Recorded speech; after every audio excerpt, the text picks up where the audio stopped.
agenda. Are there any changes? If no, I need approval. I need a motion that we approve the agenda as is. So, Steve. All in favor? Let's stand for pledge. I pledge allegiance to the flag of the United States of America and to the republic for which it stands, one nation, under God, indivisible, with liberty and justice for all. Let's pray. Dear Heavenly Father, we come to you tonight, Lord, and we just thank you for your blessings on our school system, God. We thank you for our teachers and our administrators and all of our kids, Lord. And I pray that tonight we can make good choices and good decisions about our school. Lord, we pray for our community and the hurt that some are facing right now, Lord. I just pray that you will find them and give them peace, Lord, and give their families peace. In your precious name we pray.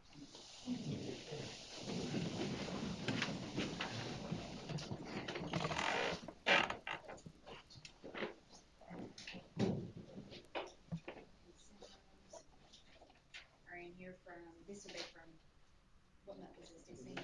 Yeah, the minutes from November minutes, sorry. Or, and then November the 7th. We don't have to vote on these tonight. No. Okay. Next is the superintendent's report.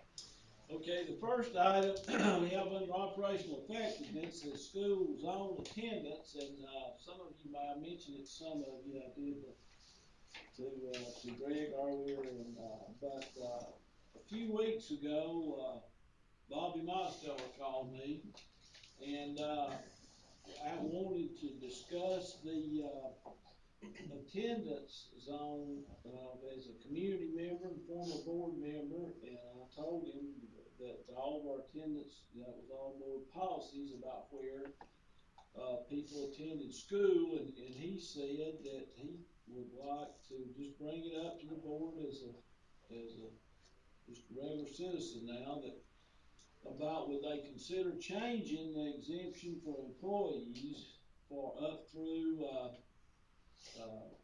middle and high school. Leave elementary as it was, but would there be a consideration to change it, the exemption for employees to just so that it only went through elementary, that middle and high school you would have to attend where you live, just like anyone else. And I told him, I said, well, Bobby, we'll have to get some input from the principals, everything, and I will sure put you on the agenda. Well, we know, he passed away, and upon his passing, I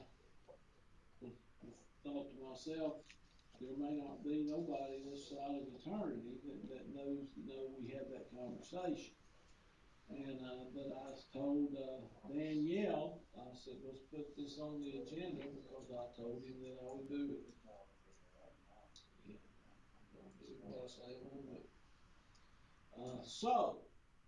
But anyway, his son Randy Mosteller, it will be here on Monday night, and because I saw Randy, and he said my daddy told me he wasn't gonna make it to the next board meeting, and he made me promise that I'd come and I would speak on his behalf. And I said, well, that'll be just fine, Randy. He said, I won't take more than 5 minutes. I said, well, that's fine. So Randy will be here to speak about what his father was wanting to come talk about. There won't be anything that you decide on. There'll be no action. We'll have to get the principals involved, and we'll see what that does. But he will be here Monday night to speak about that. The next item on fiscal accountability, Dr. Smith, if you would come and go over your financial items. We just closed October, which is the information that you're going to have to look at tonight. I gave you the November SPOS, which was at $667,000. Even though that's down from the previous month, it's still somewhat higher than this time last year. So I highlighted down there March of 25. So I used the 667,000 as my number, and I drug that on down to see when we would cap out our current SPOS, and that's what it would be based on that amount.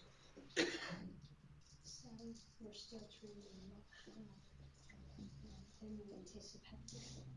But SPOS revenues are still very good. On the financials, October of 22, it seems pretty much in line with October of 21 as far as assets and liabilities. We still are having current open purchase orders of 1.7 million. That's still that large bus purchase order is going to stay there. They stay there till June 30th. And then we'll liquidate it if we don't have any buses. But anyway, the financials are looking comparatively well. On the revenue side, this gives you an idea. Our year-to-date revenues are around 18 million, which is significantly more than this time last year. The largest difference is in our QBE money, and as well as local property taxes. Didn't get paid early or something? Are you talking about on QBE? Yeah. I'm thinking that is some of those bus funds, I think, are included in that. The bus money, they gave it to us in lump sum. On the expenditure side, you can also see we're trending higher on that as well. We're actually, we're in line for where we should be. 4 months of the fiscal year, we're less than 40% expenditures, but we are spending more than we spent this time last year.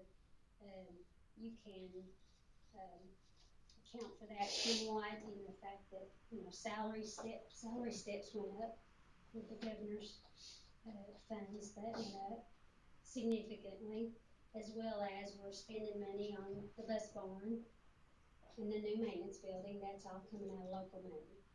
So those expenditures are in there as well. If you compare on your last page, revenues over expenditures, of course, we're showing a deficit right now. I'm still not concerned about that. I can tell you, I'm working up a deposit fund tonight. I've got about a $2.5 million deposit to add. So I have money to add into this. It'll show up in November's financials. So the deficit will start shrinking. It just takes time for all the property tax revenue to catch up with our expenditures.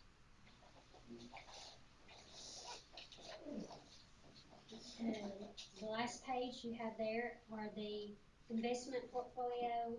Currently, our monthly interest for October was around $4,200, which is significantly more than the $187 we got at this time last year.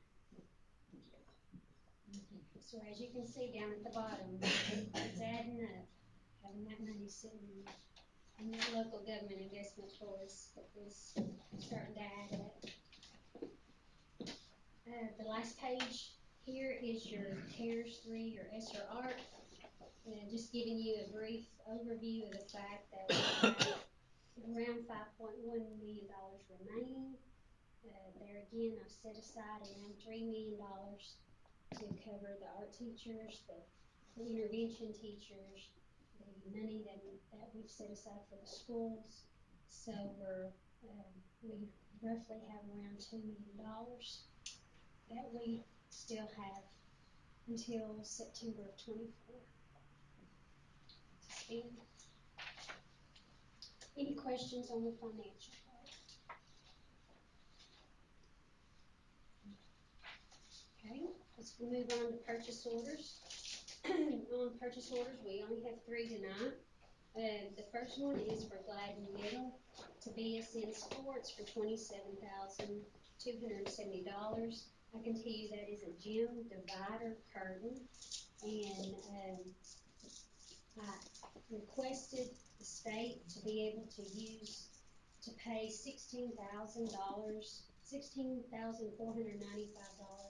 out of our CARES money, and they approved that. When it comes to the ESSER money, you can pay for equipment out of the ESSER money, you cannot pay for installation or labor. So out of the $27,270, you can see at the bottom of that purchase order, you'll see it's split in two different lines.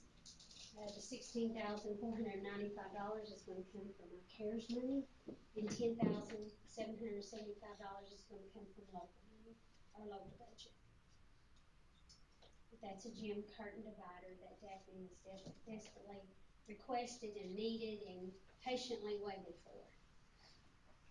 The next one is for the school nutrition department. These are 24 cafeteria tables for Northwest Elementary. This 25,174.08 was coming out of the school nutrition fund. They're paying for that themselves. But I know that they'll be glad to get that out of the school budget. Those are gonna be a nice addition here. Lastly, we have a requisition for Bagley Middle. It's to Great Southern Recreation for $86,964.07. This is something that I started working with when Shalene was here.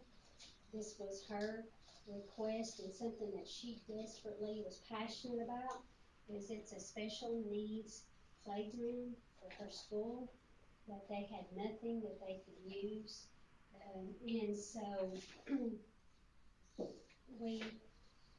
I had her research to find out what she wanted, what they needed, and it's not cheap, as you can tell.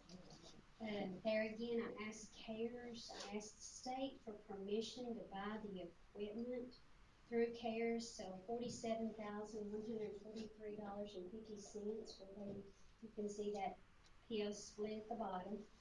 It's gonna be charged to the CARES funds. That leaves the local portion at $39,820.57, and that includes installation, that includes freight, that includes, I think, whatever is needed, the surface, if I'm right, Chris, the surface to put that equipment on. That's correct. So there's nothing that is cheap about that expenditure, but I know that it has been desperately needed and will be a great addition for the school. And I'm actually going to be working with one of the other schools, I just went blank. But anyway, they also need a special needs program equipment in their school, so we're gonna try to do the same for them. Dr. Rockefeller. Yes, is that right? Okay. Will there, now this may be ours, but with these, customized playgrounds, do we have cameras out for stuff like that? It'll be more of a Adrian question, I think. I don't know where the cameras are. That's more of a technology question.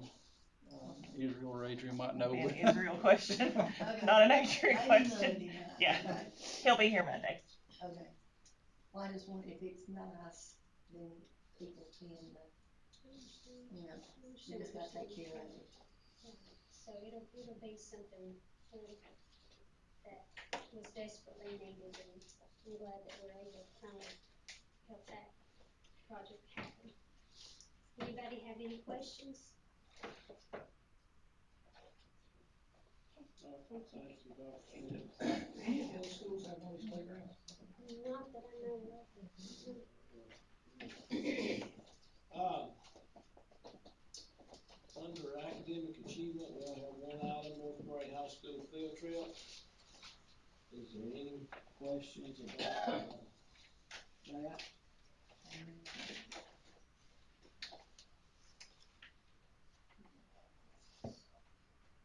Okay. Then, if there are no other questions, I will say we would go to executive session. I need a motion to go into executive session. I'll second. We're in executive session.